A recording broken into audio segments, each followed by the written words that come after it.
please sit down. Arlene Ustin has a brief announcement, and then we're going to get started. So. Hi, good night. What a wonderful time to see you all.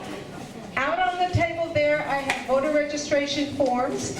And if you have any changes in your name, your address, especially in your signature, if you're getting a little older or have been ill and your signature has changed, that's a good opportunity. I have the request forms for vote by mail. Excuse me, please listen. The vote by mail, get your ballots, your real ballots, to your house 3 to 4 weeks before every election. And if you don't want to do that, you can also vote manually. But like this, you give yourself an option. You can't vote twice, though. And I also have, for Amendment 4, people that have had a felony on their record, and if they don't know if they can vote, I have a sheet here that will help them find out what their status is per county. If the felony was committed in Palm Beach County, there's the county court or the public defender's office will help you find out what your status is and help you make a plan toward voting if that's necessary. If the felony was committed in one of the other 66 counties, there's another number here to call, and an attorney will help you through that as well. 1.4 million people are in this category. So if you know someone who might be in this situation, please stop by my table out there and get a form for them. Thank you very much. Hi, everyone. Really great turnout. I'm Michael Cantwell, for those who don't know me or haven't been here before. We have sign-up forms. You'll be hearing from us afterwards. Hopefully you'll be interested in coming to subsequent meetings. I'm just going to run through a couple of them. We have Dr. Mark Schneider, president of the Palm Beach County ACLU, in February. He's speaking on whether the U.S. is a democracy and whether it should be. I think I know the answer to the first one. But it should be interesting. And we're having a panel discussion on the census in March. April, we had a shift because the mayor had a conflict. That's fine. We got another speaker to step in, and in April, it's on climate change and sea level, etc. So that should be really good. And then in May, I heard the other night at the Progressive Caucus, Dr. Micah Kubik. I don't know if anyone is familiar with him. He's the executive director of the Florida ACLU, and he's a superstar. I mean, he was just incredible. He's gonna come in May and talk about Amendment 4 and criminal justice reform. The second bit of club business, our bylaws call for us to nominate members to serve as directors and officers at the January meeting. Rob Resnick, who's going to come up in a second, is just going to tell us all the result of the nominating committee. We take nominations from the floor, and in March we have the elections.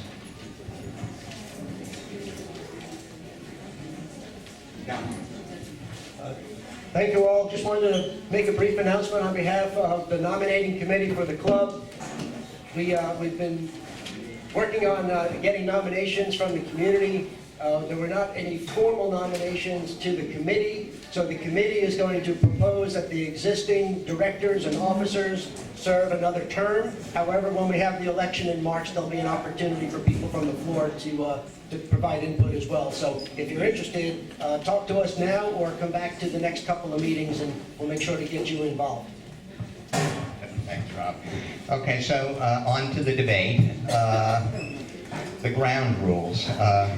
First of all, as I think everyone knows, you have to be a registered Democrat, which is part of our bylaws. And if it weren't, I'd want it to be part of our bylaws. People who've heard me before, and I'm not going to take your time saying why, but read our newsletter or come to our meetings. Republicans are killing us across the country, in the state, taking away health care, allowing assault weapons on the street, and we want to hear only from Democrats. There was, well, there's 2-minute opening statements. Rob has little cards there letting people know how much time they have left.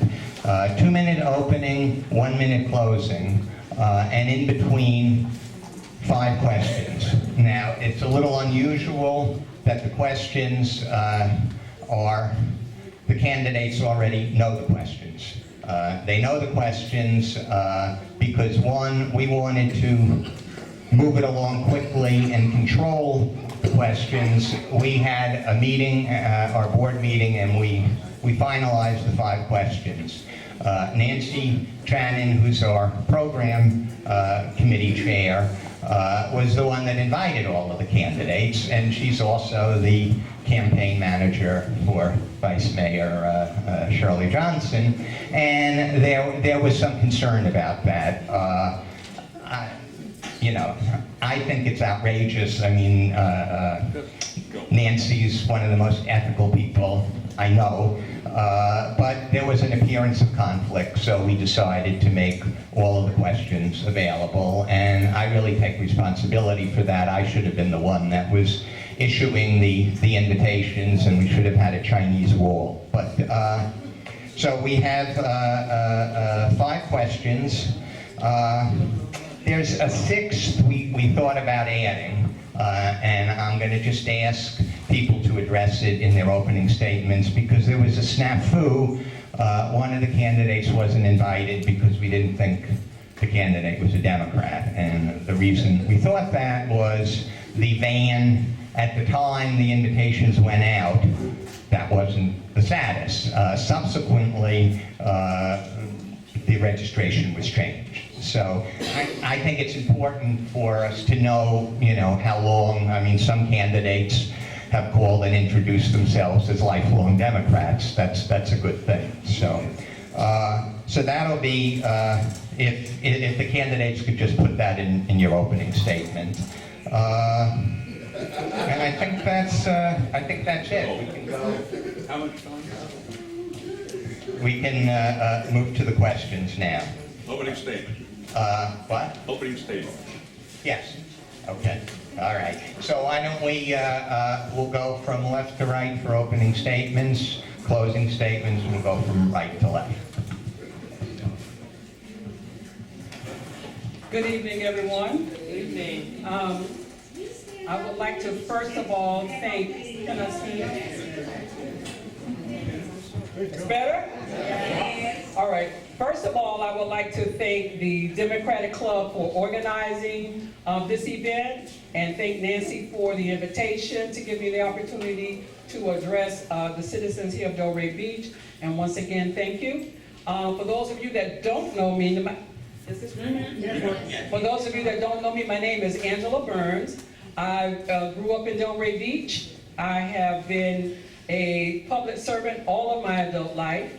I have served 32 years the Palm Beach County School District. I have 3 children, 3 grandchildren. I am a widower. And I have learned over the past 32 years as an educator that it really does take a village to raise a child. And I think that same philosophy rolls over into city government. I think it's going to take a strong leader and the entire community working together to have a strong government. After much prayer, conversations with people in the community, I decided to answer the call to serve and take my public service to another level.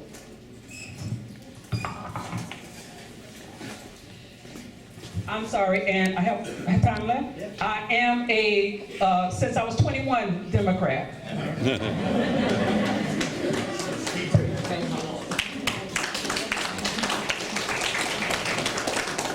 Good evening. My name is Chris Davey.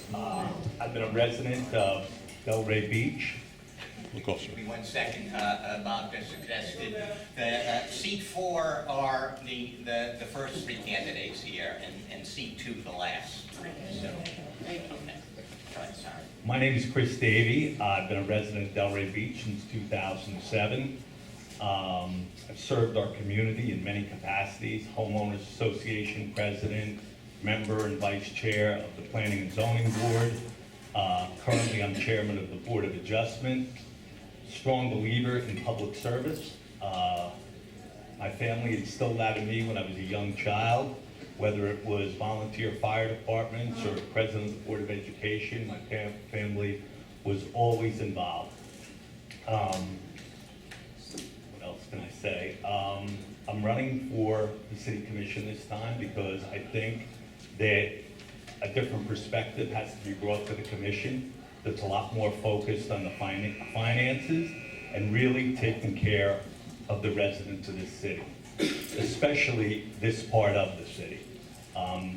This is the 35th year our Community Redevelopment Agency has been acting. And basically, when we look around this city, a huge part of the city has benefited from the CRA, and a significant part of it has not. As far as being a Democrat, I re-registered as a Democrat a couple of months ago. I've never been a registered Republican, and I just want to say I've either been a Democrat or an NPA my whole life. In fact, I graduated in college with a degree in political science and international business, and my first 8 years out of college, I worked professionally for Democratic governor, Democratic Speaker of the Assembly, and Democratic Speaker of the Senate in New Jersey.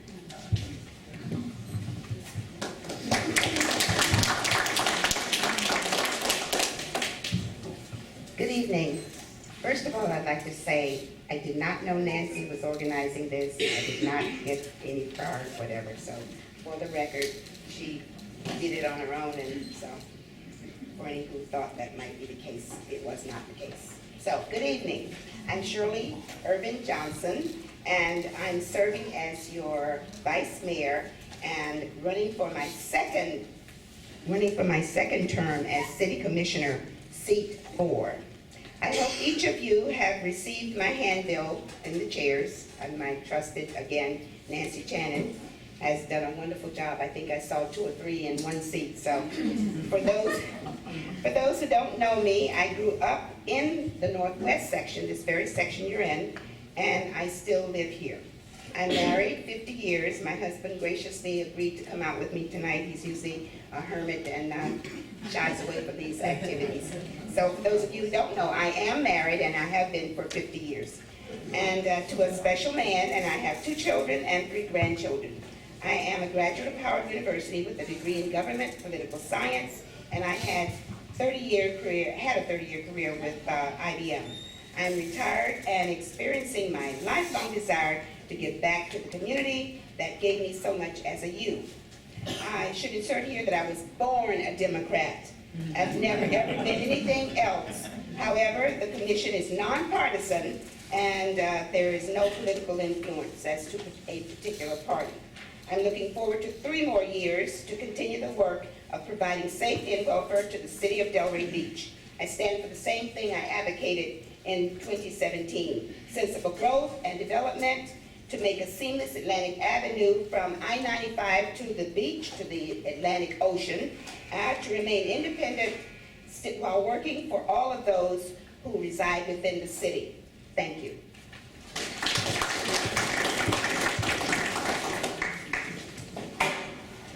Good evening. Thank you to the Democratic Club for hosting this forum. It's my first, and I'm both excited and a little nervous. My name is Julie Casal, and I am running for Delray Beach City Commission seat 2. I am a 15-year resident of Delray Beach. I started coming here in 1998, and I knew this is where I wanted to live. My husband and I bought a home here in 2005, and we've been here ever since. I'm raising my daughter here, Kiki Casal, and this is paradise. I got involved in politics when I discovered a 102-unit development was being built in my neighborhood. Initially I thought, it was under consideration. Initially I thought it was impossible, but it wasn't. It was proceeding. I reached out to one of my neighbors and said, what are we gonna do? This is crazy. And he said, don't bother, you'll never win, you'll lose, don't waste your time. And people who know me know that I would take that challenge, and I did. I spent 2 years fighting this development. I studied the comprehensive plan of the city, and I also studied the land development regulations, and I created a very concise argument against it. Ultimately, I won. And this was a benefit to the city because we're now annexing 40 houses into the city of Delray that will help our tax base. During this process, I realized I need to serve my city and be more part of my city. And today, I serve the city as a member of the Planning and Zoning Board. I'm also on the Preservation Trust Board of Delray Beach, which preserves historic homes and places in Delray. Please consider me, Julie Casal, on March 17th. Thank you.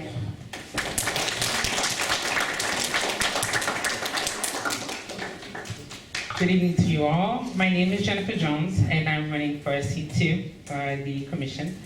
I've been living in Delray since 1995, and I am a child of immigrants.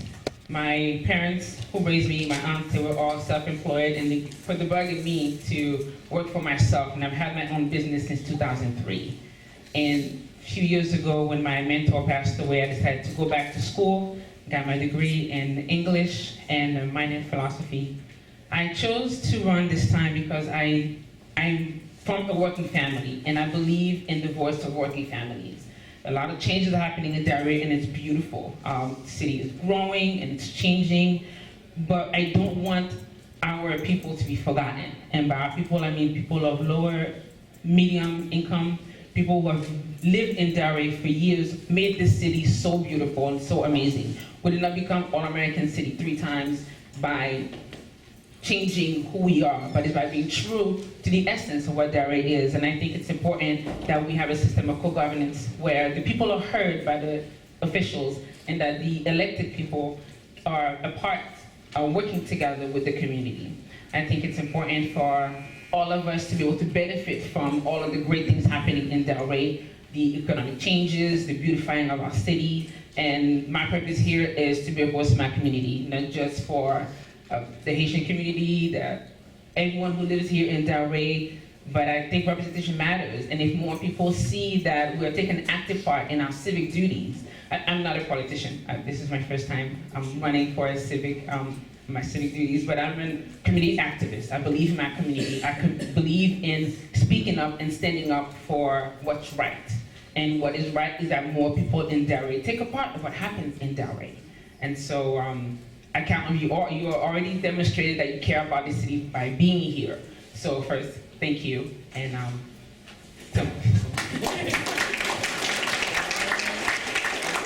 want to apologize. I failed to answer the question with regard to how long I've been a Democrat. Yes, I think my entire life. Yes, thank you. likewise.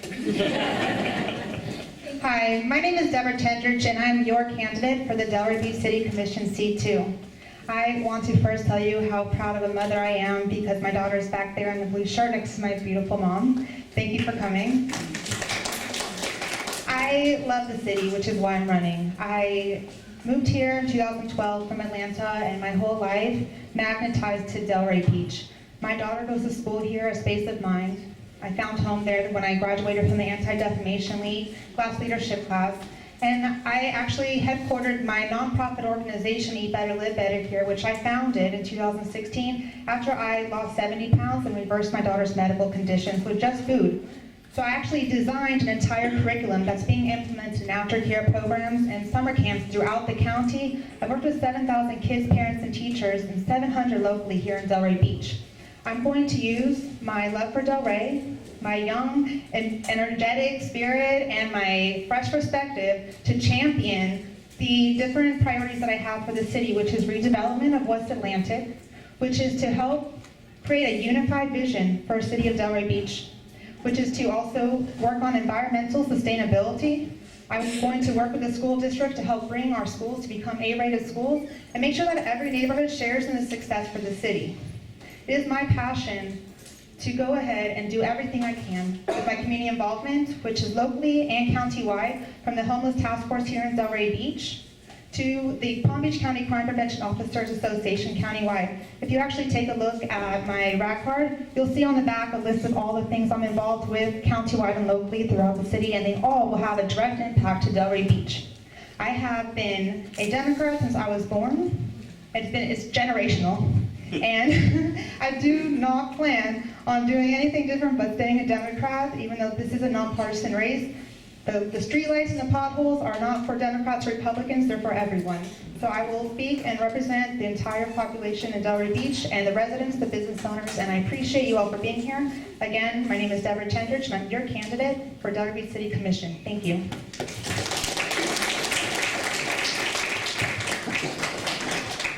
Okay, we'll start the questions, and I think, why don't we start with Vice Mayor Johnson and go to the left, and then Julie and go to the right. So, oh, I thought I said before, it's 2 minutes. It's 2 minutes, yeah. Okay, so the first question is, there has been a good deal of turnover among city employees, including the city manager. Why do you think that is, and what suggestions do you have for addressing it? Thank you for the question. I agree that the city has had a tremendous amount of turnover. Unfortunately, the instability with the lack of retention of our personnel has affected how the city has been operating. I am a commissioner, and with only 3 employees. They are the city manager, the city attorney, and the internal auditor. The city manager operates the city, controls the city and its 800 plus employees. If you're asking concerning the evolving or revolving door of city managers, I agree there has been a difficulty in hiring dedicated, qualified, and educated city managers, candidates. I have participated in 2 searches, and believe me, it has been a most unusual, unhappy experience, because you're faced with the really life-changing, I think, for the city. If you pick the wrong person, here we go again. So it has been a really, really difficult time for us. We chose a gentleman we thought was going to be good for the city. Unfortunately, about a year into his tenure, it turned out not to be. It would have been reckless of us to have not done what we did. And because there's a lawsuit by this gentleman, I cannot go into particulars with you. The first, as I said, was, he's no longer with us. Our second and our newest, Mr. George Grexis, formerly of Homestead, has given us great hope that we can finally stabilize the city, and I encourage you to join us in welcoming him. Thank you.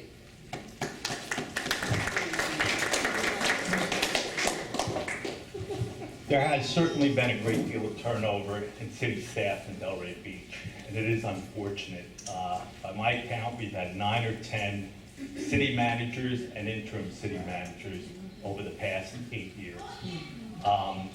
That, of course, that turmoil at the top ripples down to the lower levels. The department heads, the directors, all feel a new person's coming in. Are they going to want to make changes? It's very destabilizing. When I look at the city right now, I think there is so much hope. I watched the selection process very closely, participated in the meetings for the new city commissioner, and I have to tell you, far and away, the city chose the best candidate. His experience in coastal communities, in Fort Lauderdale, his experience in community and homestead, which is really somewhat economically not as well off as Delray Beach is, and the results he delivered in those communities were absolutely spectacular. He was not somebody who spent 2 years in a place and 3 years in another place. This is a person who spent 8 or 9 years, and hopefully, in my opinion, I hope that he finishes out his career in Delray Beach. The one thing I will say is that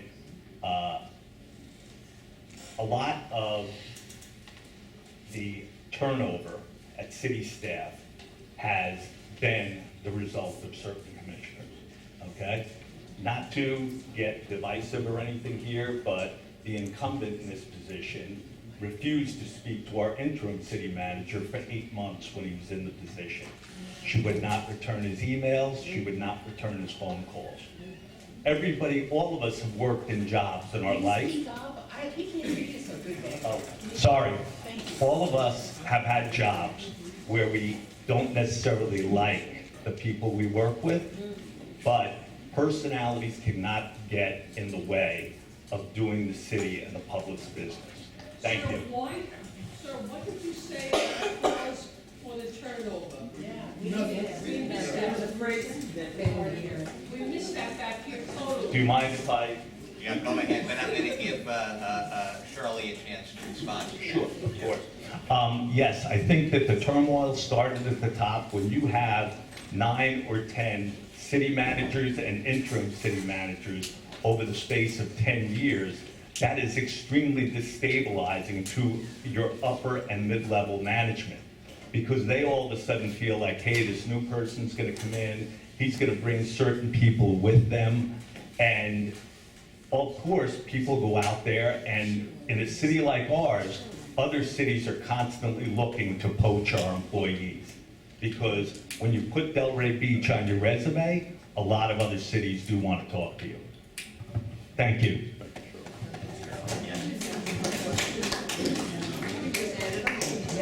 Well, now we know why Mr. Davies in the race. It's because I would not respond to an interim city manager who was so disrespectful to me that he insisted through an email, not in person, that I cease and desist asking him questions. That's my responsibility, to ask the city manager questions. And if he couldn't answer them, it was not his disrespectful way. It should not have been in a disrespectful way for him to say, I was creating a hostile environment because I was asking questions.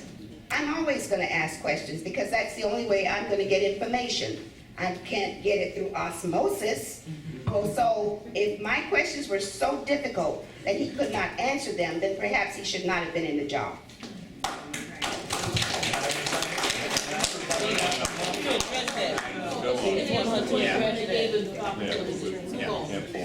Go ahead. 10 seconds. 10 seconds.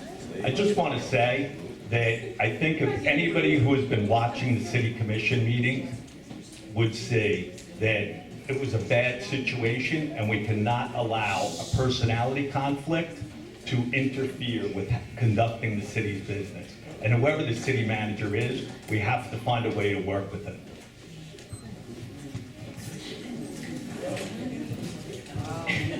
In answer to that question, I can only go by my personal experience, and I've had an opportunity to work in the private and in the public sector. And in my opinion, the movement of employees in this manner is a case of just mismanagement. There were many city managers. It's obvious that there were disrespectful situations that went on, but there were a lot of other employees that we lost as well. A lot of the institutional knowledge that were employed with the city of Delray. So when you are working in a hostile and intimidating situation, you lose employees. So the only thing that I can suggest is that, and I hear from our commissioner that the process is a difficult one, but you have to seek and hire the skilled people to do the job that you have outlined for them to do. Trust that they're going to do the job. Give them respect No one wants to work in a disrespectful, hostile environment. And then let them do their job. I know that there's a lot of talent in Delray. I haven't taught any of the past city managers, but I've taught a lot of some of the other people that were dismissed. So we have a lot of talent in Delray, but we need to show some respect in employment situations.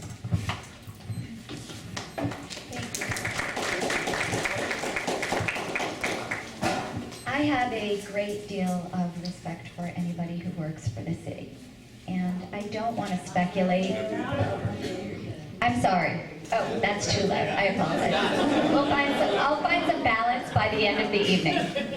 I have a great deal of respect for anybody who works for the city. I don't want to speculate as to the negative things that happened to get us here. But what I would like to say is that going forward, I'm feeling extremely positive. I spoke to the new city manager the other day for approximately 10 minutes, and I ran a business, and I feel he's totally competent and capable to take on this city. He has a plan. He is going to first represent himself in terms of how everybody that worked for him stayed on almost his full tenure at his last job, which is absolutely impressive. He wants to instill trust in the employees of the city, something he feels they did not have for a long time. And he's also wants to make sure that they feel like they are important. And I think he's going to do an amazing job, and we should all support him because he is our new city manager. And can I take a moment? We're allowed questions? Deb, I have to ask you. You said you came here in 2016, I think the word you used, 12, because you were magnetized to the city. But how long have you actually resided, slept, lived in Delray Beach? Because I've been told you started living here. You've moved here to file. Thank you. No. As part of your answer, Can I get extra time to answer? yeah.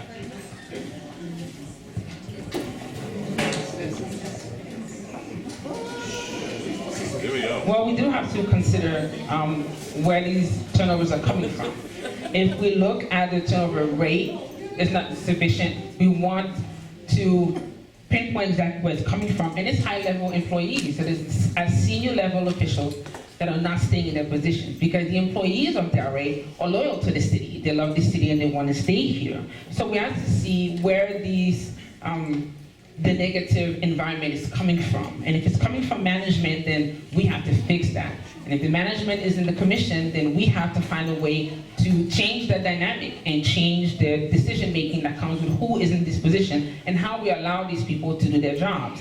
If we expand the pool where we can find qualified people to do their job, then we should allow them to do what they're supposed to do. And I think that if we make sure that we have qualified candidates and we expand the pool to open the job to everyone, not just men and women, people of color, minorities, but everyone who has the city at heart. And there are geniuses living in these streets, growing up here, and I know that there is a lot of people who care about this town that we definitely want to see this town keep moving forward. And as Derek is a strong city-managed city, we have to make sure that the people that are in these positions are allowed to do their job. The commission is there not to do the work that public, but to make sure that the policies that are in place are implemented properly. So this is definitely, I'm looking forward to work with the new city manager when they were doing the vetting. We got a chance to talk to him and see who he was, and he seemed like someone who really cares about the community that he serves. And this matters to us. We want people that are in position that care about the city, that want to see the city grow, that want to see the city move forward, and that's all I want to do. And as a commissioner, I want to make sure that we keep these areas of conversation open, these people that are working, so they feel comfortable in a positive work environment.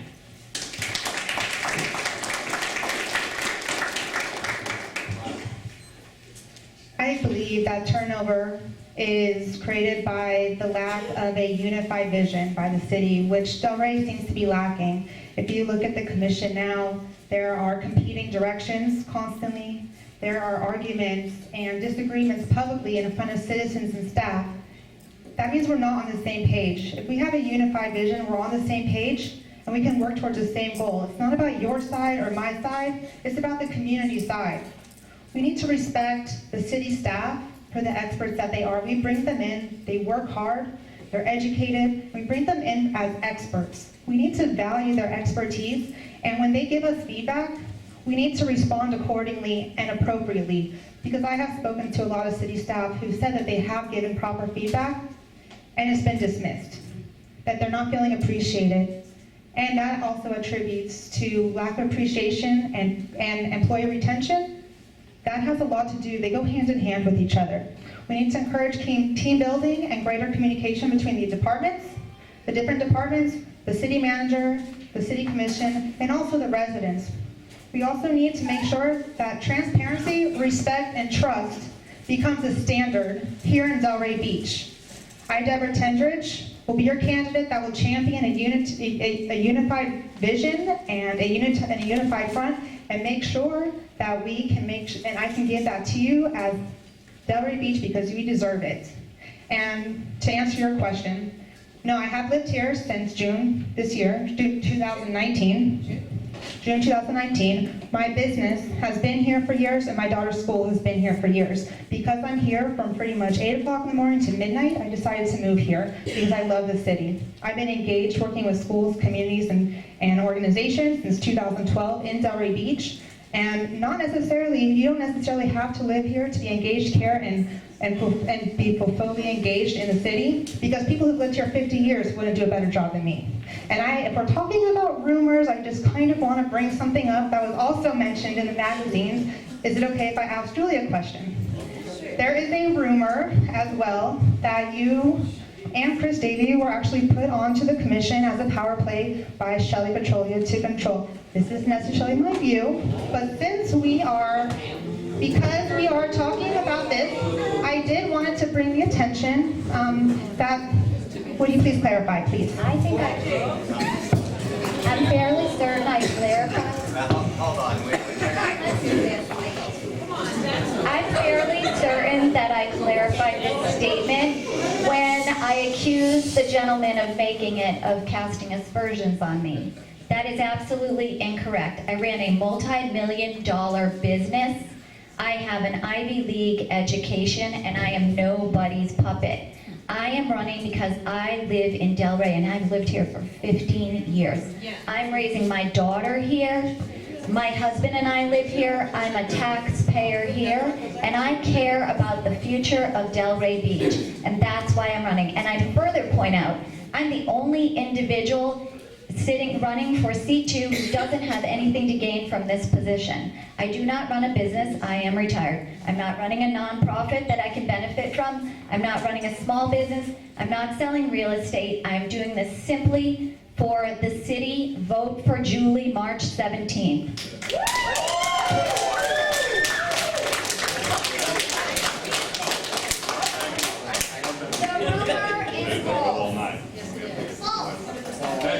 All right, I'm moving to the next question, and I'd like to keep this civil and positive.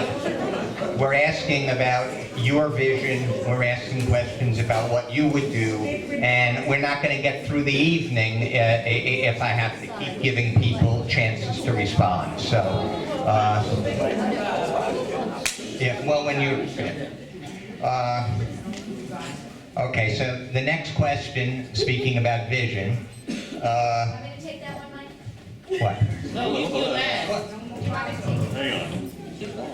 I was going to do that. Yes, we're going to go from you and then from Shirley to the left. I got it. And the question is, what is your vision for developing Delray? Please address both the imbalance east and west of Swinton and the continued failure of projects and processes.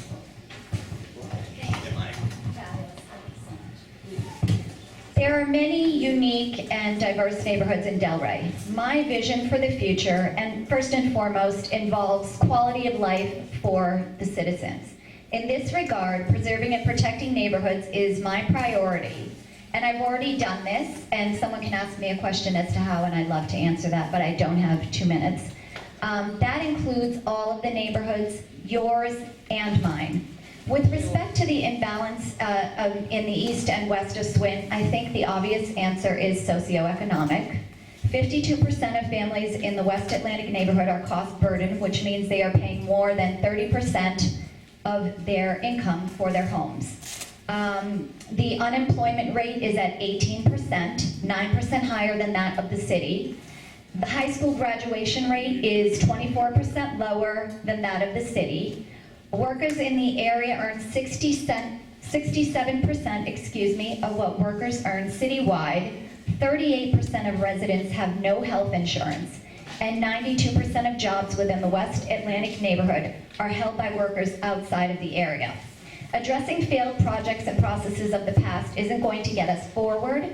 I'd like to talk about where we're going. Studies show successful city revitalization cannot be achieved with development efforts alone. Instead, it must be multifaceted and encompass improvements to the city's physical environments, economic basis, and social economic situations.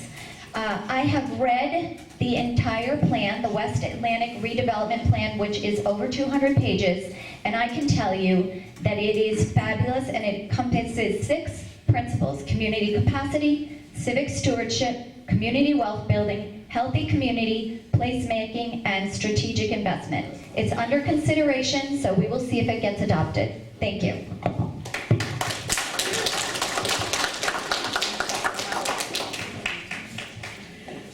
So equitable development is definitely something that is important to bring back balance in Delray. And there has to be a partnership with every neighborhood, with every community in our town. And having spoken to the residents in Delray, I know that they're concerned about being a part of the growth, about these new jobs opening and having jobs open to them as residents here. Our city has excelled in developing the downtown area, which is really good, and also in increasing the market value of our housing and our condos. So in that regards, kudos that way. But we've sometimes forgotten about our working class. And as a child of immigrants, as an immigrant myself, I am very proud of being a resident of Delray. But it was difficult for me to find affordable housing in Delray. And I think about people who raise their children here, who have been living in Delray for 30, 40 years, and once the child is grown, either leave for college or wants to come back to the town, there's nowhere for them to live. If they want to move out of their parents' home, they can afford to stay here. And we have so much talent and intelligent people here that can stay, and we really have to make a change about that. We have to create a way not only to attract new people, but to keep the intelligent people that are here already. And I think that Delray strive very hard to create a comprehensive plan. There's a plan that is in place that's been worked with the community, with community activists for the past 3 years. And it's a great plan. It includes the set transformation, it includes coastal management, it includes so many things that will help this city grow. And what we have to do is implement this. The community has spoken very loud and clear about what it wants and what it needs and how we can achieve it. We've had experts that have chimed into this, that have brought their expertise to it, and we just have to work together, a community, a commission, to make sure that we get this plan done. And it's really sad that in the city management, this is not being implemented, and a lot of this is not happening, and we have to change it.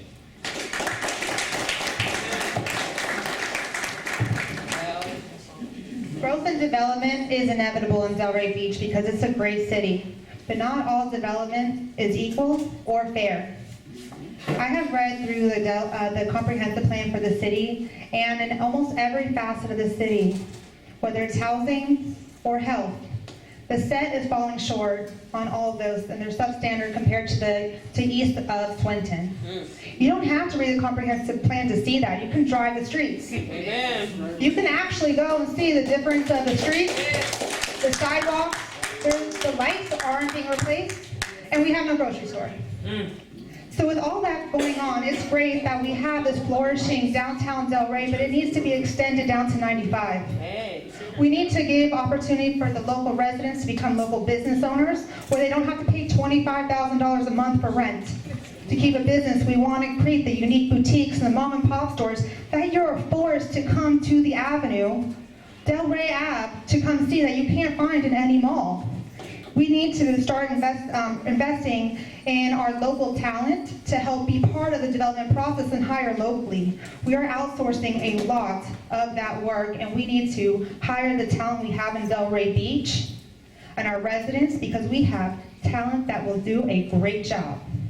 We will also bring back we also need to make sure that we focus on making every neighborhood successful in the city of Delray Beach. And this question was really about the imbalance.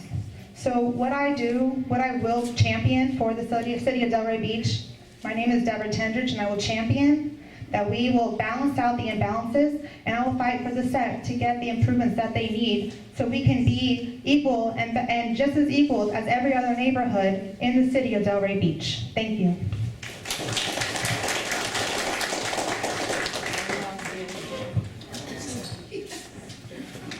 Well, it would take me all night to give you a history of what's been going on in the city of Delray Beach. If you've not been here in the beginning, please make an appointment with me. I'll be happy to go over it with you. The CRA was created in 1985. It was with an independent board at the time, and it worked really beautifully for a period of time. I would say for 33 years it was working pretty well, but the last 5 years they came to a stop. None of the money could seem to go west of Swinton. So we as a collective city commission, it took me a year to understand it. I apologize to those of you who knew it already. I had to see it for myself, and I did. It took me 1 year, but I understood what was being said by the commissioners and the mayor. When Mayor Petrolia took over, she, along with I'm trying to remember who they were, but enough votes to say it was time to not be an independent CRA. And the commissioners had to take the responsibility of running the city as the CRA board. So as I said, it's going to take more than 2 minutes for me to give you a history of it. Now, about those wonderful plans, I love them all. There's some tweaking for the renewed transformation plan. I don't use the word set, and I'll tell you why that is too. The Northwest Southwest is historic. You don't brand a community because you think it's something that should be done. So I've always said the Northwest Southwest, West Atlantic Avenue, and Southeast also needs redevelopment. So it's a long history. There's a lot to it. It can't be done in 2 minutes. If you want to hear about it, I'm more than willing to tell you. But there's a lot of work that we've been doing, and we're going to continue to do it. The money has come west of Swinton Avenue, and if you don't know that, drive up and down and see the alleys that are being developed and the sidewalks that are being built. And there are a lot of things that need to be done, and we're going to do it. We've only had since May 2018. Thank you.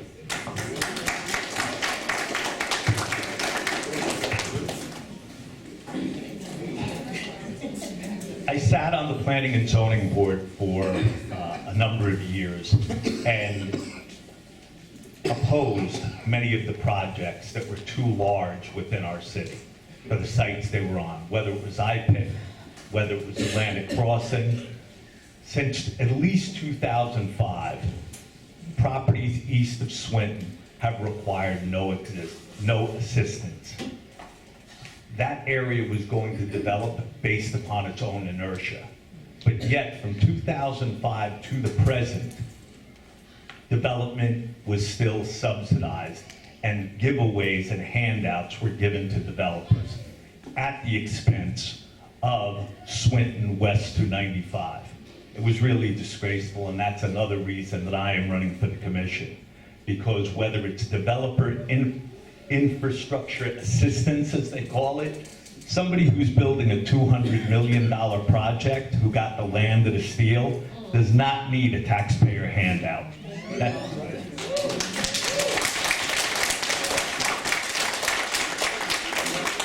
When you look at what has been poured into projects, whether it was the IPIC, whether it's Atlantic Crossing, whether it was the hotels east okay? Properties that were rezoned within our Oshad Historic District to purely enhance the value of property and make it more profitable for millionaire developers. And I'm not talking about 1 million or 2 million, I'm talking about 50, $100 million projects. We all know that the Northwest, Southwest neighborhoods need a lot of assistance. And that is one of the reasons that I'm running for this commission, because it has really sickened me to see how the focus has always been on things like subsidizing a tennis contract, okay, to the tune of $1 million a year from the CRA, instead of helping the lifelong residents who have been denied the assistance by the CRA for 35 years. Thank you.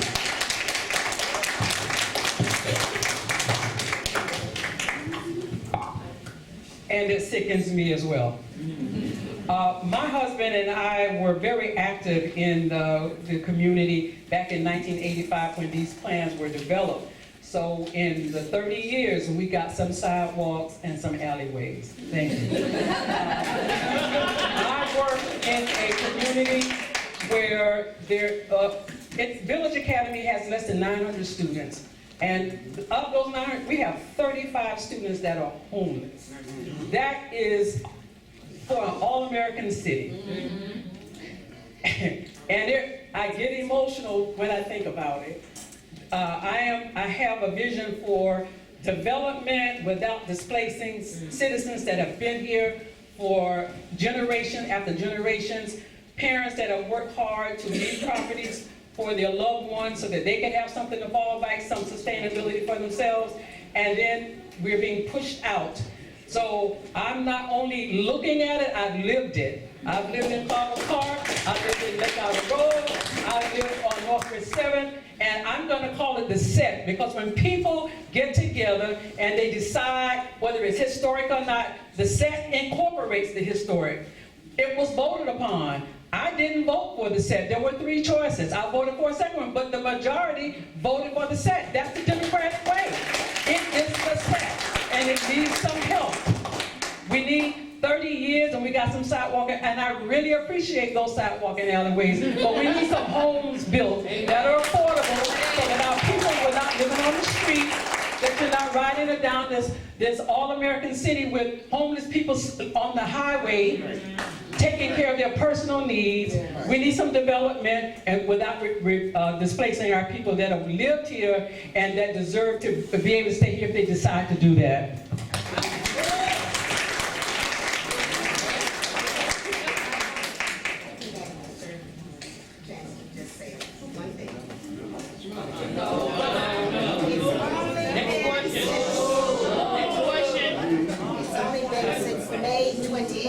Since the city commission ran. We don't need to get her. Since I'm the incumbent, I think I need to be able to speak to the questions that have been posed. And I won't take more than 10 seconds, thank you. I would like to remind you, as I said, the city commission has only been in charge of the CRA. Could we show a level of decorum? You're going to start. I'm going to read the next question, and this has got to stop, really. You know, I mean, we're not going to get through this. All right, the next question. Do you believe the CRA should be an independent entity? And please address the role the community should play in development decisions. First, I want to say Delray Beach would not be where it is today if it wasn't for the independent CRA. They have done a great job. There's been a lot of mixed feelings since the commission took over the CRA. I told you before I wanted a unified vision. So I kind of took what was going on and I made it as an opportunity to learn to build and grow together. So what I want to propose is bringing the CRA board to 9 members. With those 9 members, 5 would be the commission, 4 would be residents chosen by the neighborhood association presidents. They would nominate the residents that they feel would best represent the board. They would be submitted and within the CRA district, and they would be submitted, and then we can choose from those. That would give each neighborhood association president opportunity to nominate 4 people within their community that they feel would best represent it. That's how you would get the most out of community engagement and making the unified vision work, build the trust between the commission and the residents again, and work together. What I would like to do is make the community engagement a lot easier for the residents. We need to move the city commission meeting back to 6 o'clock so people can make it. I don't know many people who can show up at 4 o'clock or 4:30. Also, we need to utilize social media. There's a huge target market out there that wants to be involved, they just don't know how, and they use social media to find things out. I would like to announce when the city commission meetings are, post the agendas, and then post the votes on them afterwards on social media. That will do 2 things. Get a lot more people involved and become a lot more transparent. And we need, in the city of Delray Beach, we need the unified vision, and we need to promote transparency and the respect for the residents. My name is Deborah Tendrich, and I will make transparency and community engagement a priority.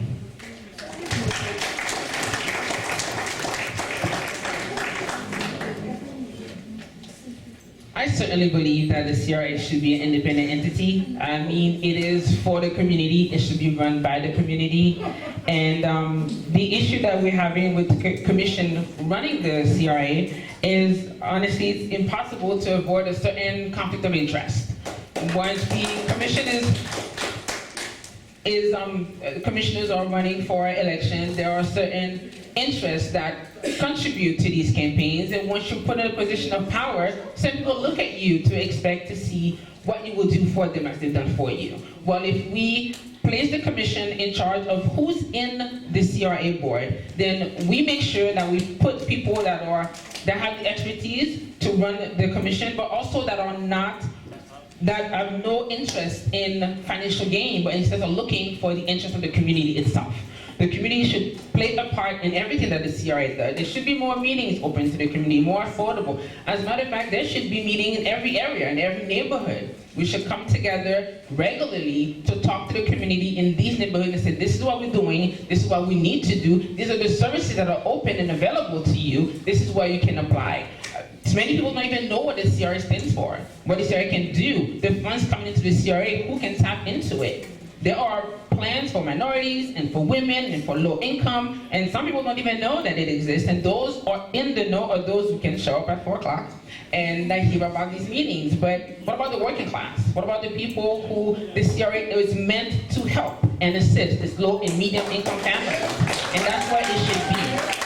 Delray Beach was the example. I mean, Miami had an independent study, and they highlight how great the independent board of Delray Beach is. They look at us and what we've done. And since it's changed, I can't tell you what the CRA has done that has been so much greater than what it was before. What I do know is that this city, this community deserves to have its voice heard, and it should be through the CRA. The CRA is currently giving 70% of its money back to the citizens, and that is the highest amount in its history. I'd like to give a few moments of my time to the ladies to ask, are you aware of what the revenue for the CRA is? No? Okay. No, I'd like the ladies to answer if they know what the revenue, what is the CRA revenue? No, it's important. I'm assuming you don't know the answer. You're wasting your time now. Wasting time. What I will answer is, we were told very specifically that this was not about us talking to each other, but talking to you. So I will turn my time back to you and allow you to answer. It's exactly, and the problem is it's a $43 million budget that we would be handing over to citizens that have no liability, like our elected leaders do. So it's definitely an issue. It's absolutely an issue. And it's tax incentive increment, financing, which means your taxpayer money is going into that money. That revenue is your taxpayer money, and you should care about who's overseeing it. It shouldn't just be random citizens.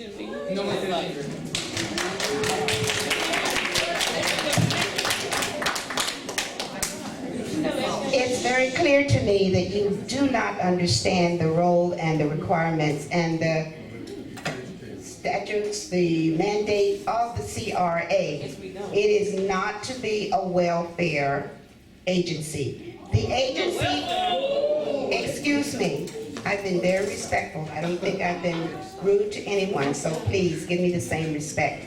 And that's what's been happening when I've gone out to talk to the citizens. Very rude, very disrespectful, don't want to hear what I have to say. So I have the microphone and I'm going to scream into it. You need to understand what the responsibility of the CRA is. We are trying... Don't say the job is not to be respectful to you. Thank you. Thank you very much. The CRA's responsibility is to eliminate slum and blight. First of all, we and I, since 2017, have said we need to have a seamless downtown, which begins at the entry of I-95 on Atlantic Avenue, all the way to the ocean. Now, east of Swinton, for about 30-odd years, all kind of development, redevelopment, overdevelopment. West of Swinton, nothing. Why is that? Have you ever stopped to ask yourself why that is? Well, once we took over as an elimination of the CRA board and a rededication of the true requirements of the CRA to eliminate slum and blight, we have worked tirelessly day and night to do the kinds of things that are going to make west of Swinton look like east of Swinton. And it's going to take a lot of money because we waited so long to do it. For the last 5 years, we have they've concentrated on redeveloping. We've even gone north on the Pineapple Grove, all the way to Seacrest. So bring the money back to west of Swinton. Let's build our alleys so that people who've lived here for over 50 years can access the back of their properties. Let's put sidewalks so our children don't walk in the streets. They're expensive because we waited so long to do it. Thank you.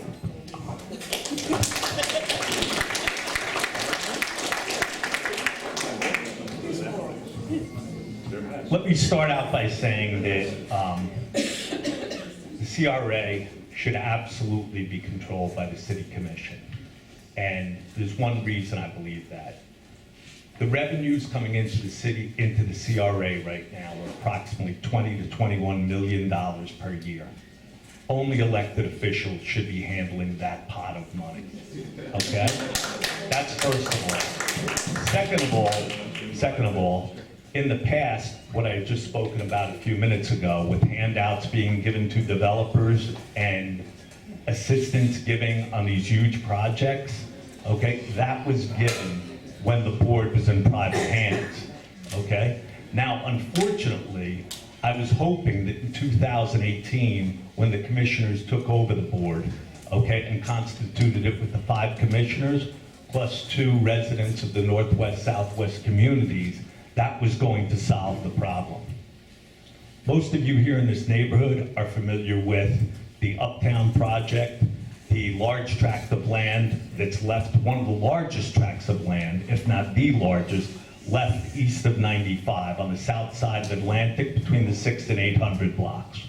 What I thought was disgraceful, and this was after the City Commission took it over, was that piece of property was appraised at $15.85 million, okay?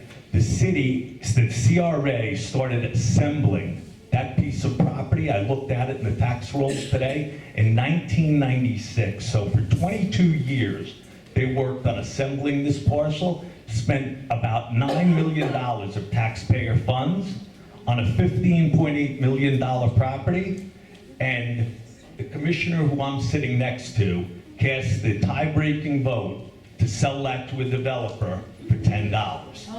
Okay, that's $15.8 million. okay, that could have gone into helping things within the community. So unfortunately, while the commission has taken it over, things are still not perfect, but I hope they're gonna head in the right direction. And things like that, giveaways, where you take a multi-million dollar project and give it away to a developer, 6.5, 7 acres for $10, that has to end. The last thing, I'd just like 15 seconds to address Ms. Tendridge, who repeated, no, hold on a minute. She said that I was put up to this by the mayor, and I haven't had a chance to address that. That's not fair. I wasn't allowed to put my 10 seconds. But, okay. So I'm just going to say, that's a horrible rumor, okay, and it is completely untrue. Nobody put me up to run for this seat. In fact, 2 people knew about it. My fiance, who's in the back row here, and one friend who does not live in Delray. Why did you choose 4/2 then? Why did I choose 4/2? Yes. Because the bottom line is, I felt Commissioner Johnson has not done a sufficient job in this seat. That's why.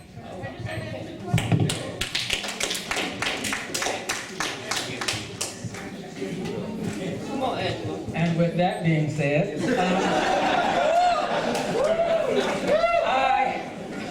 I too, I think that the CRA should be an independent board. By the very definition, the state defines it as a redevelopment board, which has community input. The commission is a political board, and I think the two should be separate. I do not think, as I said before, there are a lot of talented people in Delray Beach. I don't think that you have to be on the commission to be considered a person with integrity, a person that can be trusted. I'm one of those. I am a smart person. I have integrity. I do not think that it has to be the city commission that's running this board. As it was mentioned before, Miami did a report that gave accolades to the CRA, the independent CRA board. They going to Tallahassee getting awards. But one thing that I heard that is, we should not, the CRA, the business of the CRA, the business of security, it's all civic, and we should all be aware. There's a quoting device that says, people suffer for lack of knowledge. We should not be at a forum to hear and understand some of the things that I've heard up here tonight. This information should have already been out to the public so that we know what's going on. If we're going to be transparent and accountable, this information should not be kept secret. It should be shared with the community so that everybody understands. We know that we're not all going to have our way with everything, but at least be informed. Give us some information. Let us be informed. Not have the meetings at inopportune times so that no one shows up and that all the decisions are being made behind closed doors. I agree with whoever said, let's return those meetings to 6 o'clock. Let's return so that we all can be aware. And those of us that are community activists that want to stay, then we can take that information back to our communities if people refuse to talk to people in our communities. Amen. I'm going to start the next question with Shirley, and if you want to take 15 seconds to respond. And the question is, what are your plans to help working class families in Delray? Thank you very much. Once again, this commission, the CRA board is appointed by the commission, and the commission is nonpartisan. You do not identify your party when you register or sign up to run for the city commission. Nonpartisan. The only reason we're all here is because we're Democrats and this is a Democratic forum. Thank you. I'm not going to address any of those questions that were put forward. There is nothing secret about anything we do in the city of Delray Beach because it is against the Sunshine Law. I don't want to spend the rest of my life in jail. There are no backroom deals. There's no underhanded anything. If I'm involved, it's out in the open. Now, If you want to have us change the meetings, then please address us. Tell us. We've already changed it to the point where we're now meeting at 4 o'clock, 4:30 in some cases, the workshops. Our employees have to be there in the evening. I don't know if you've ever thought of that. If there's anything they have to address, they've worked all day, and we have to keep them there at night in order to address whatever we're discussing. So if that's not a concern to you, I think it should be. You just said that our employees should be respected, right? We're going to make them work 8 hours and then another 8 hours, because sometimes the meetings go that long. So let's have a little consideration and compromise. If you have something you want to talk about, then take off and show up. We already have videos of the meetings. So if there's a concern, you can always go into it. As far as putting official Florida information on social media, I think social media is the worst place, and we have an obligation. State law requires that we maintain a city distribution of data, and it's a pretty good place if you ask me. Now, I didn't answer the question. Continue elimination of slum and blight, construction of alleyways and sidewalks, free transportation within the city. Our trolleys and our freebies will take you within the CRA area from one place to the other. Students use the trolley to access the tri-rails if they want to go to school outside of Delray Beach. I have programs on which I'm working that will only happen if I am re-elected. I am one commissioner.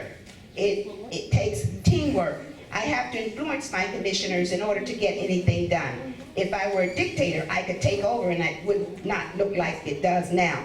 Every dime would be spent in the Northwest, Southwest. Every house that needed reconstruction would be done. But we have a minuscule amount of funds. We can't always put them where we'd like to put them. Now, if you have some suggestions that are going to change that, I'm more than willing to listen to them. Again, for 5 years, the independent CRA board did nothing west of Swinton. We're working now. Thank you.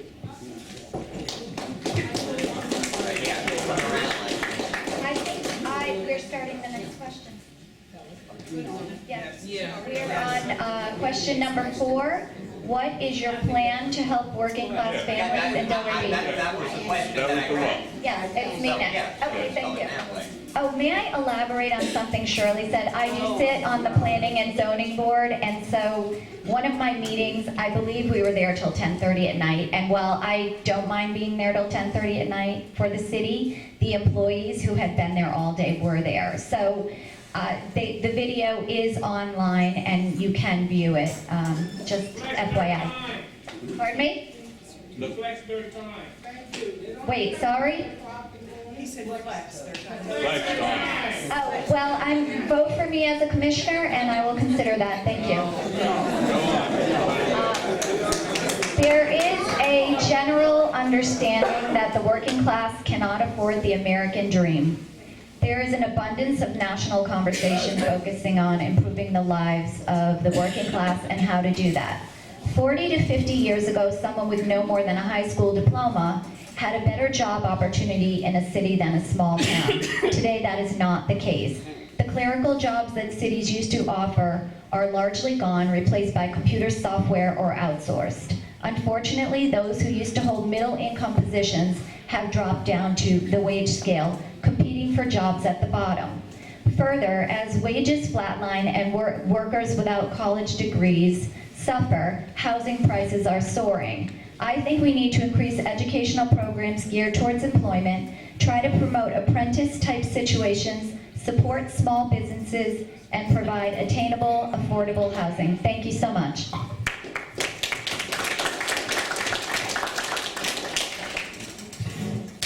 As we answer how we can help working class families, I come from a working class family. My husband and I are both self-employed. I'm not looking for a handout as a person who has my own business. I can be bought. I make money, I've lost money, that doesn't faze me. What I do care about is affordability.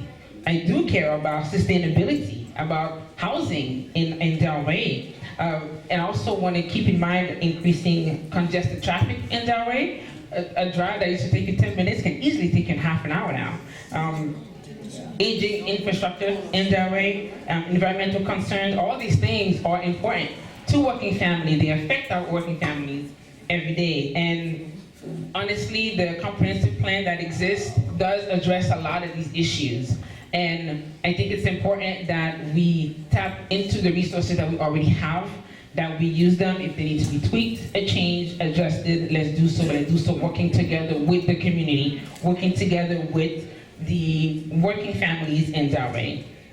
These plans are mapped out. They're on the website. Delray's talked about it. It's been worked multiple times, including the tech transformation. I see a few faces that have supported the plan since the very beginning, since 2017, openly wanting this to move forward as the set transformation plan, regardless of what else is being said today in 2020. But also, these comprehensive plans are there to help our community. So we definitely need to bring our board back to the legislative aspect and let management run the city. Return it back to the public. Let the public care for, public care and our safety. Bring this back to the hands of those that we already trust. If we trust them, put them in this situation, then we should let them work and do this. And our budget reflects where our priorities are. So we definitely want our budget to reflect the betterment of our city. The heart of the matter is that your plan should follow numerically where you want to go. And funding shouldn't just come from big corporations. It comes from us paying our taxes, supporting this city, and definitely it is our job as the commission to make sure that our members, our residents, benefit as much from that beautiful city.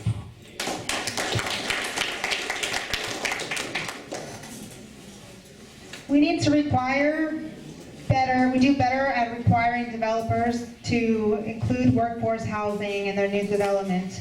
We have currently offered a lot of incentives, but I've called every community that has workforce housing and they're at capacity. They say once someone gets one of those places, they do not let it go.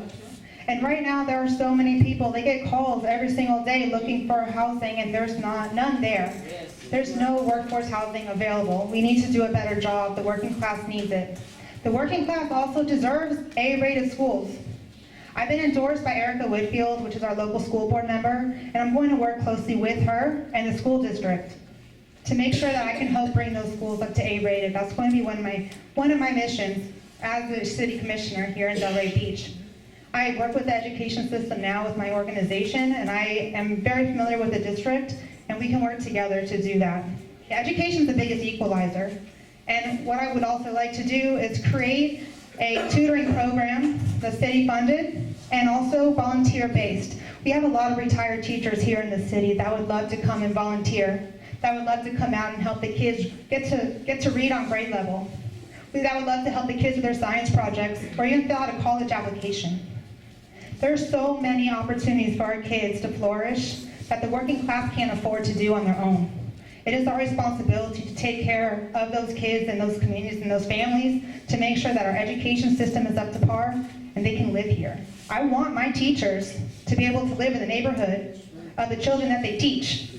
I don't want them to have to come from Boynton or Coral Springs or Lake Worth just to come here and show up to work and teach our kids. They should be teaching their neighbors. My name is Deborah Tendridge, and I will champion better education, more opportunities and resources for the residents and working class here in Delray Beach. Thank you.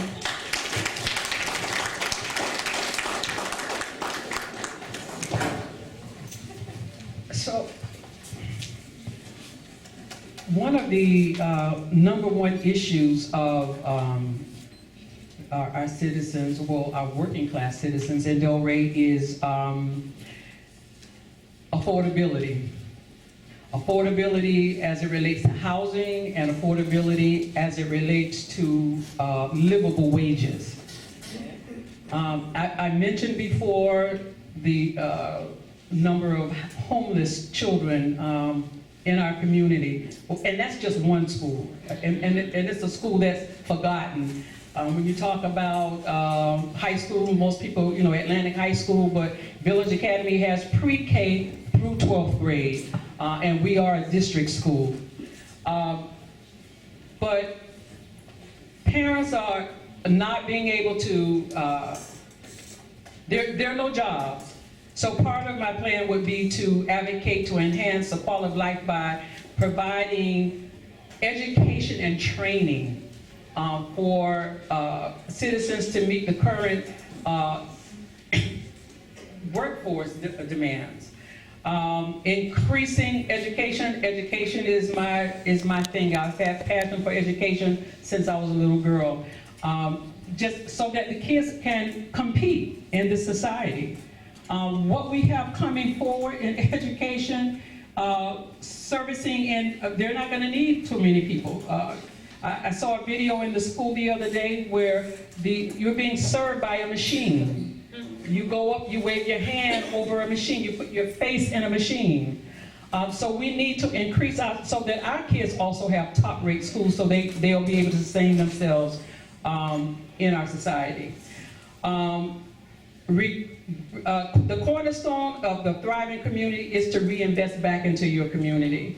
And we don't have enough of that going on. So I would advocate for a small business program that would allow our local small businesses to have the opportunity to get a first bid before the outside contractors or developers get that.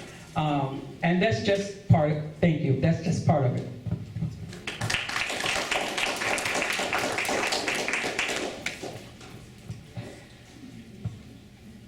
There is a complete lack of workforce housing in our city, and we all know it.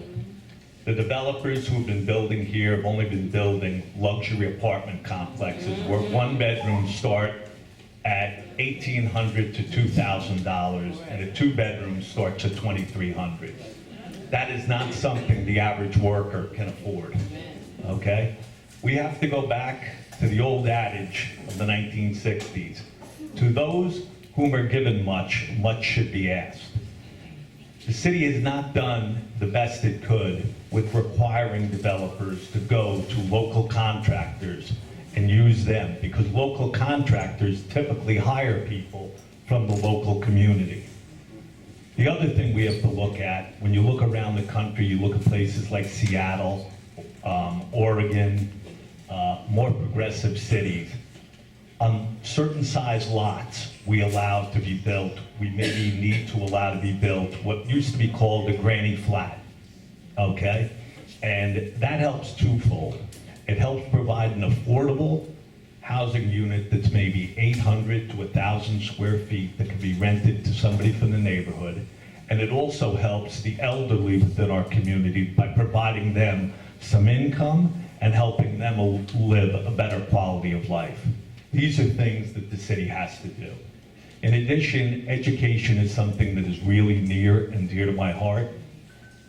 My father was a teacher for 33 years at a residential treatment facility for what they called in New York a PINS child. That was a person in need of supervision.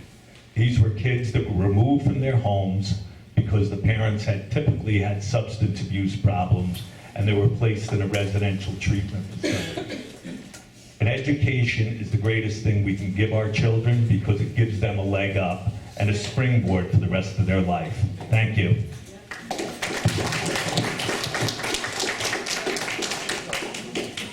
Okay, last question, and I think we'll just continue with Vice Mayor Johnson coming around. How do you suggest we combat sea level rise?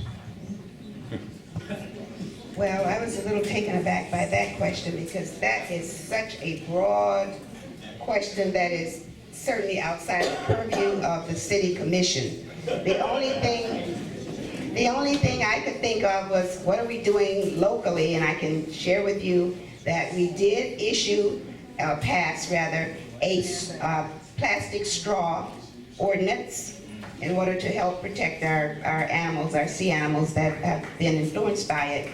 I would love to have gone a little further. I wanted to ban all single-use plastic bags. And there's such a, but you have to understand the state, which has preeminently said to the cities, no, no, no, no, no, no, you're not gonna do that. So really, you should be going to your state legislators and say, why can't we not have a ban on single-use plastic? I don't think a lot of us understood, at least I didn't, before I started working on the League of Cities, both on the county and the state level, that the state has so much to say about what the local municipalities can and cannot do. So in order to have what we want to happen, we need to lobby our state legislators. And I'll be happy to give you their names or show you where you can find them. In order to continue to eliminate the plastic in our community, first of all, I think it's a personal thing. If we each did it, we wouldn't need to have a law. We can use those reusable, recyclable bags and stop allowing the grocers to give us a plastic bag. They will give you a paper bag if you ask, because that's what I do if I forgot my recyclable bag. Our former Sustainability and Resilience Officer, Dr. Anna Shevlin-Pushkin, was working to add, as I said, the one-use plastic bags, and she wanted to enact a tougher green building standard for our developer. But that interim city manager you talked about made sure that she was not welcome in the city, and she's no longer here. So there are all kinds of things I could tell you that have been going on. I can't do it for all kinds of reasons. If you want to see the email that I received from the gentleman, I'd be happy to share it with you. Thank you. Thank you. Chris, you were discussing the granny floods, and I tell you that is a brilliant idea, and it will save families money and make our city more affordable. I worked on the new comprehensive plan, which is being implemented shortly, and that is actually in it. So, good idea, and it's very exciting for the city. And I plan to use it when I'm reelected. How do we suggest we combat sea level rise? The cost to address rising sea levels is estimated at $378 million. I've attended 2 sea level rise presentations put on by the city. One was improving resilience to coastal flooding, and one was about the Marina Way. Studies have been commissioned and reports have been provided by experts in the field. So my suggestion is we follow the recommendations of the experts, because I'm not one. I will give you an overview of what was stated. The report identified 14 target areas in need of drain and road improvements. It's recommended that we update backflow preventers and drains, add slip linings to pipes, raise or rebuild concrete seawalls along the water, and also that we raise some of the roads between 1/4 foot to a foot. This is a gigantic undertaking. Correct. Right now, flooding is limited to the barrier island roads and a few inland neighborhoods, but waters are expected to rise, and in those areas, it will over time flow into other parts of the city. The city is considering options to pay for the needed protections, including looking for grants from state and federal government or issuing bonds that tax dollars would pay back over time. Thank you.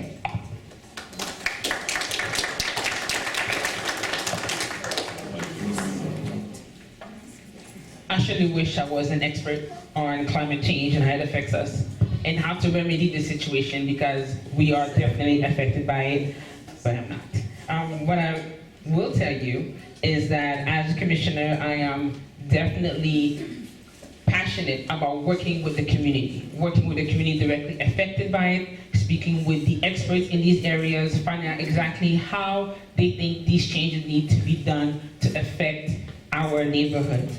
And there is a great plan that is in place.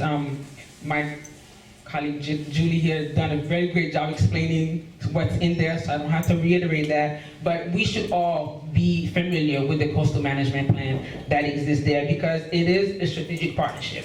And Delray has done a great job working on this comprehensive plan. So definitely it should be implemented. This definitely should be something that we should all look into, because experts have already reviewed what needs to be done and made a suggestion as to what the steps should be next to be done in regards to this.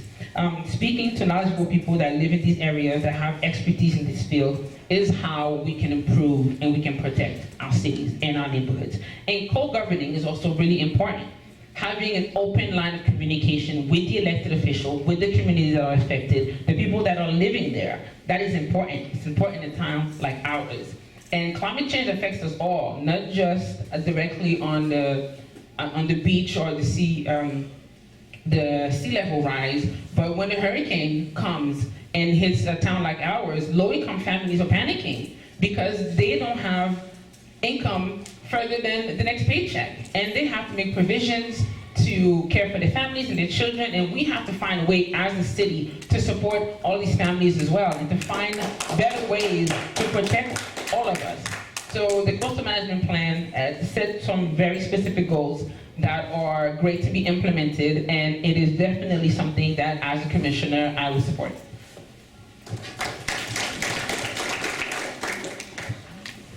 The issue of sea level rise is way bigger than just Delray. We need to tackle this on a federal, local, and state level by bringing in our federal partners and our Congress people and really get involved and look out to our neighboring cities too and really find a strategic way to tackle this. We are currently doing some things locally, like on Marine Way, and we are looking at there are a few options that I think we need to integrate together to really tackle this issue, from living seawalls and natural barriers to rebuilding some infrastructure, from looking into our drainage system and raising or building seawalls. But adding more sand to the beaches we have will actually make our beaches bigger and prevent erosion and flooding. And also adding more mangroves and these living barriers will also do a lot of justice for the sea level rise. I really like to incorporate natural solutions because the environment is super important to me. What I would like to do for the environment is, even though the government put bans on us putting out bans, I would really like to incentivize local businesses to become more environmentally friendly so we can improve our environmental sustainability.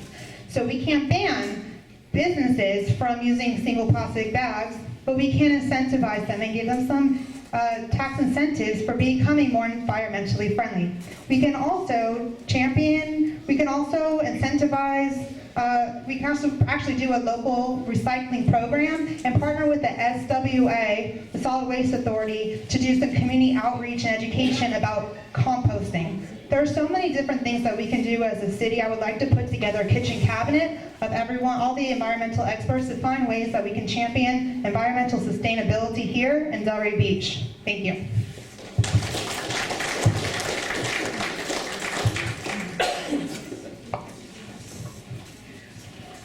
Sea level rise and climate change is real down here in the set.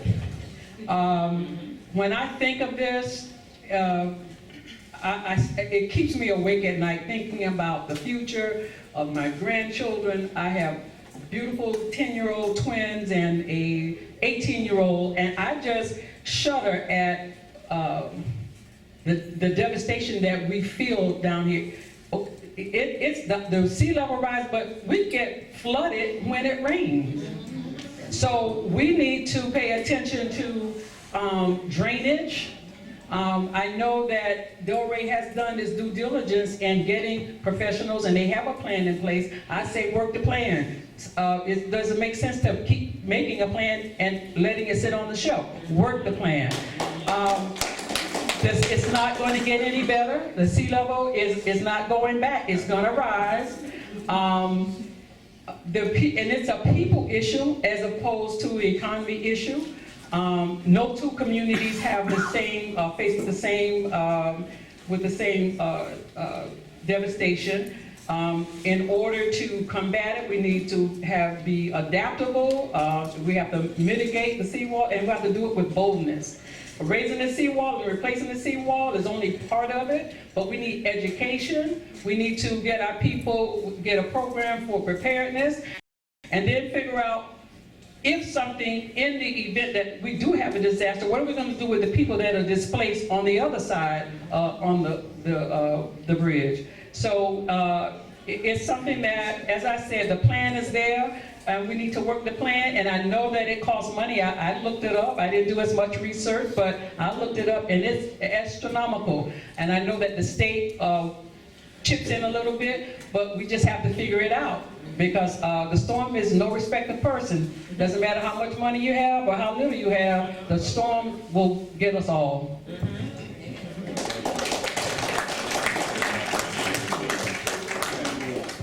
just like to say that this is an issue that's very dear to my heart. I actually made a presentation a number of years ago to our Rising Tides Task Force based upon things that I'd seen that happened in the west coast of Florida and how they were being much more aggressive in attacking and addressing the potential sea level rise that all of us here in Florida are looking for.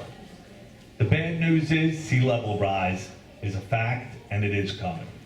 The good news is it's going to be much more of a problem for Miami, Dade County, and Broward County before it is for us.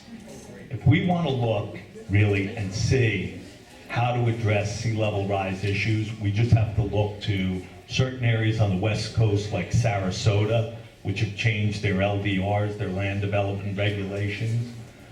You look at the burden that Miami is doing now. I mean, Miami, the sea level rise during the task force, it's all coming up through the storm drains and the sewers just like it is here. And Julie was 100% right when she said the number is 378 million. The problem with it is that number is going up every year, okay? We have to address this because there's houses that live near the intercoastal where in the fall, the intercoastal water is coming up, flooding the streets and everything else. We have a AAA bond rating in this city, okay? We have to leverage that bond rating, and we're at a multi-generational low in interest rates. The city with our AAA credit rating can probably borrow money at 3%, maybe a little less, maybe a little more. That's barely above the rate of inflation. And this, investing on our infrastructure, is investing in our community. And when you look at the situation with the federal government running $1 trillion deficit, and who's in charge of our state, let me tell you, okay? The solution is on us.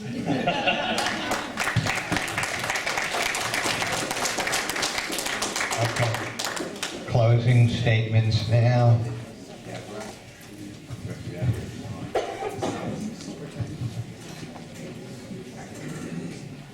My name is Deborah Tendridge, and I'm your candidate for the Delray Beach City Commission Seat 2. I would like to set myself apart from the rest because I have a nonprofit organization. My whole life is community service. My whole life is giving back. If I do anything unethical, if I do not keep my word, I'm at risk of losing every donor I have, and I build my organization from the ground up off of a passion of mine. I promise you that I will be ethical, I will lead with integrity and respect, and I ask for your votes. I want to leave with a few of my endorsements. Lori Berman, State Senator. Erica Whitfield, our local school board member. Catherine Waldron, Port Commissioner. Daniel Son, Haver Hill Councilman. Maxwell Chambers, Commissioner Miramar. And Jeff Hamera, Commissioner of Royal Palm Beach and President of the League of Cities.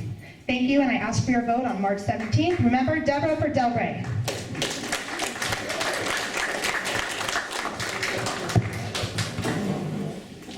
Allow me to remind you, I am Jennifer Jones. And I love positivity. I love Delray. Delray is a wonderful and amazing place to live. And I believe in open door policy, that their co-governance is important, working directly with the working class, with the people who are making the city so great. I believe in hiring people who live in Delray, who spend their money in Delray, who own their home in Delray. They should be able to work in the communities where they live. And it's only fair that we have affordable housing for these people. It's only fair that their children can live close to them and that we can encourage them to have more civic engagement. I want to be a voice for our community. I want to be a voice for everyone who wants to be heard and who wants to be a part of what makes the city so great. I want to see that rate continuously grow, and we have been growing, and we will continue to grow. I'm running a grassroots campaign. It's just me and the people who love me, who believe in me, that are telling me, Jen, you are the voice we want to be out there for us. So I want to sit at the table so that they can stop eating us, and we can actually be the ones making the decisions. I'm for this community, by this community, that was asked by this community to be here. So as Jennifer Jones, I just want to do my best to affect positive change in Delray. Quickly, I just want to point out one thing. Someone said, I think, Deborah, that we should work with surrounding communities regarding the sea level rise. We are involved in alliance with coastal communities at this present moment. So we are getting help from the surrounding communities and working on solving that problem together. City Commissioner is a governing body of the city. It enacts ordinances, creates policy, adopts budgets, approves tax rates, authorizes contracts, appoints managers, attorney, members of our advisory board, city managers, city attorney, and members of our advisory board. It's a serious position. I'm not here seeking it as a stepstone to something else. In contrast to my opponents, I'm retired, I'm not working. I ran a very large and successful business. I am not trying to establish a business nor profit in any way or advance my career. I don't stand to benefit. I'm a 15-year resident. I'm a taxpayer. I'm raising my daughter here. I am qualified for the job, and I am willing to put in whatever time is necessary to preserve our neighborhoods, protect our quality of life, keep our city livable. I'm doing this for my family and yours. Vote for me, Julie Cassell, March 17th. Thank you.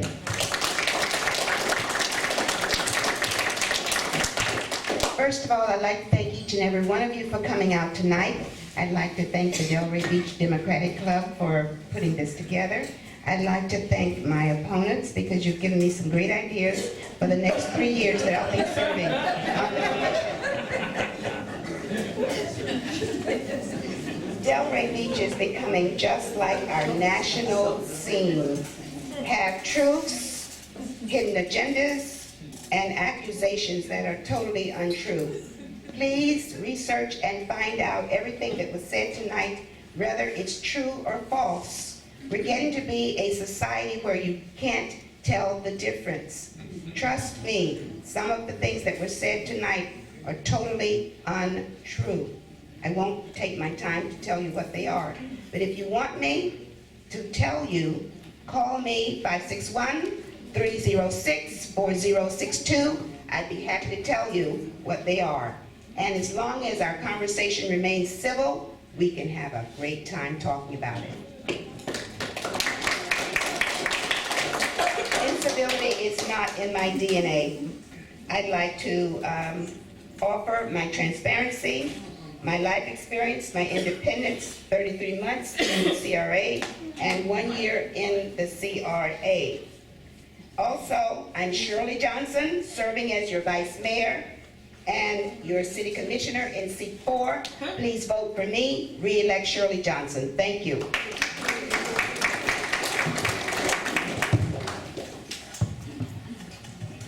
I would like to thank the Democratic Club for hosting this forum, and I would also like to thank people in this room for taking the time out of their busy schedules and come here and listen to all the positions of the candidates. I have to tell you, it is both refreshing and invigorating for me. It makes me feel great to say it, that we have the type of community where people do come out, want to listen, and get involved.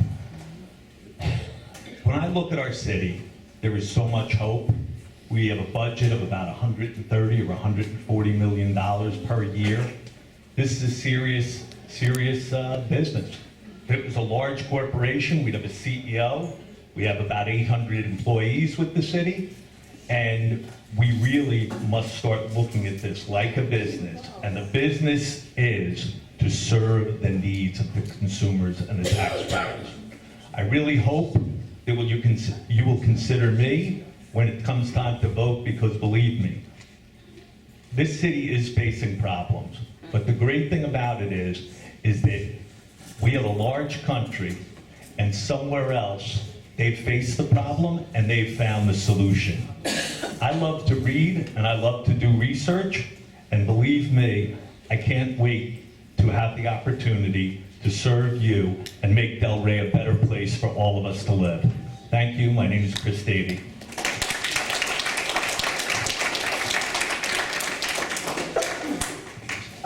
I too would like to thank the Democratic Club for organizing this event again. It has been my pleasure to address you and share some of my thoughts with you.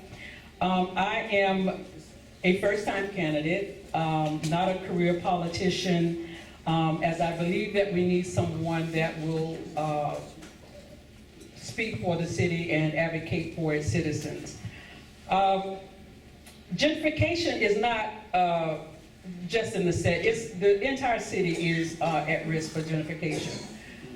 So we need a Delray that is well managed, corruption-free, and responsive to the needs of all of the citizens. Being an elected official is a call to service. It's not a power grab.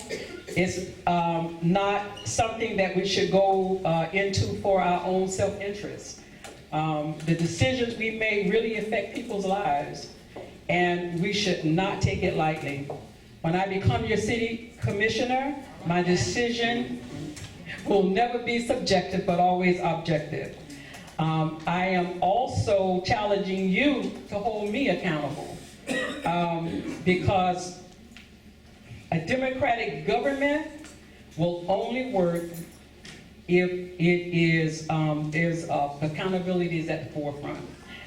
So when community leads, we all succeed, and I thank you very much, and I hope I've earned your vote.